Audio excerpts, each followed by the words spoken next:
ಧರ್ಮಸ್ಥಳದಲ್ಲಿ ನಡೆದಿರಬಹುದಾದ ಮಹಿಳೆಯರ ಮೇಲಿನ ದೌರ್ಜನ್ಯ, ಹತ್ಯೆ, ಅತ್ಯಾಚಾರ ಮತ್ತು ನಾಪತ್ತೆ ಪ್ರಕರಣಗಳ ಸಮಗ್ರ ತನಿಖೆಗಾಗಿ ವಿಶೇಷ ತನಿಖಾ ತಂಡ ರಚಿಸುವಂತೆ ಕರ್ನಾಟಕ ರಾಜ್ಯ ಮಹಿಳಾ ಆಯೋಗದ ಅಧ್ಯಕ್ಷೆ ನಾಗಲಕ್ಷ್ಮಿ ಚೌಧರಿ ಅವರು ಮುಖ್ಯಮಂತ್ರಿ ಸಿದ್ದರಾಮಯ್ಯ ಅವರಿಗೆ ಪತ್ರ ಬರೆದು ಆಗ್ರಹಿಸಿದ್ದಾರೆ. ಇದೀಗ ಮೈಸೂರಿನಲ್ಲಿ ಇದೇ ವಿಚಾರವಾಗಿ ಮುಖ್ಯಮಂತ್ರಿ ಸಿದ್ದರಾಮಯ್ಯ ಪ್ರತಿಕ್ರಿಯೆ ನೀಡಿದ್ದು, ಧರ್ಮಸ್ಥಳದಲ್ಲಿ ಅಪರಿಚಿತ ಶವಗಳ ಪತ್ತೆ ಪ್ರಕರಣಕ್ಕೆ ಸಂಬಂಧಿಸಿದಂತೆ ಎಸ್ಟಿಐ ರಚನೆ ಮಾಡುತ್ತೀರಾ ಎಂದು ಮಾಧ್ಯಮದವರು ಕೇಳಿದ ಪ್ರಶ್ನೆಗೆ ಪ್ರತಿಕ್ರಿಯೆ ನೀಡಿದ ಅವರು, ಸದ್ಯಕ್ಕೆ ಈ ವಿಚಾರವಾಗಿ ಎಸ್ಟಿಐ ರಚನೆ ಮಾಡಲ್ಲ ಎಂದು ಮುಖ್ಯಮಂತ್ರಿ ಸಿದ್ದರಾಮಯ್ಯ ಸ್ಪಷ್ಟಪಡಿಸಿದರು.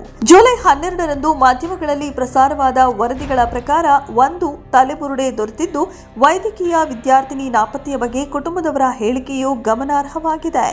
ಮಹಿಳಾ ಆಯೋಗವು ಈ ಪ್ರಕರಣವನ್ನು ಅತ್ಯಂತ ಗಂಭೀರವಾಗಿ ಪರಿಗಣಿಸಿದ್ದು, ಪೊಲೀಸ್ ಠಾಣೆಗಳು ಈ ಹಿಂದಿನ ನಾಪತ್ತೆ ಮತ್ತು ಸಾವು ಪ್ರಕರಣಗಳಿಗೆ ಸೂಕ್ತವಾಗಿ ಸ್ಪಂದಿಸಿಲ್ಲ ಎಂಬ ಗಂಭೀರ ಆರೋಪಗಳನ್ನು ಗುರುತಿಸಿದೆ.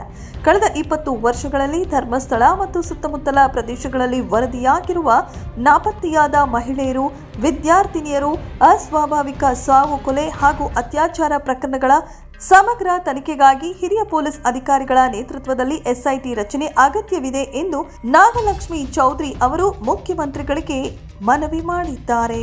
ಇದೆಷ್ಟು ಈ ಹೊತ್ತಿನ ಸುದ್ದಿ. ಮತ್ತಷ್ಟು ಸುದ್ದಿಗಳಿಗಾಗಿ ನೋಡ್ತಾ ಇರಿ ಸಿರಿ ಟಿವಿ.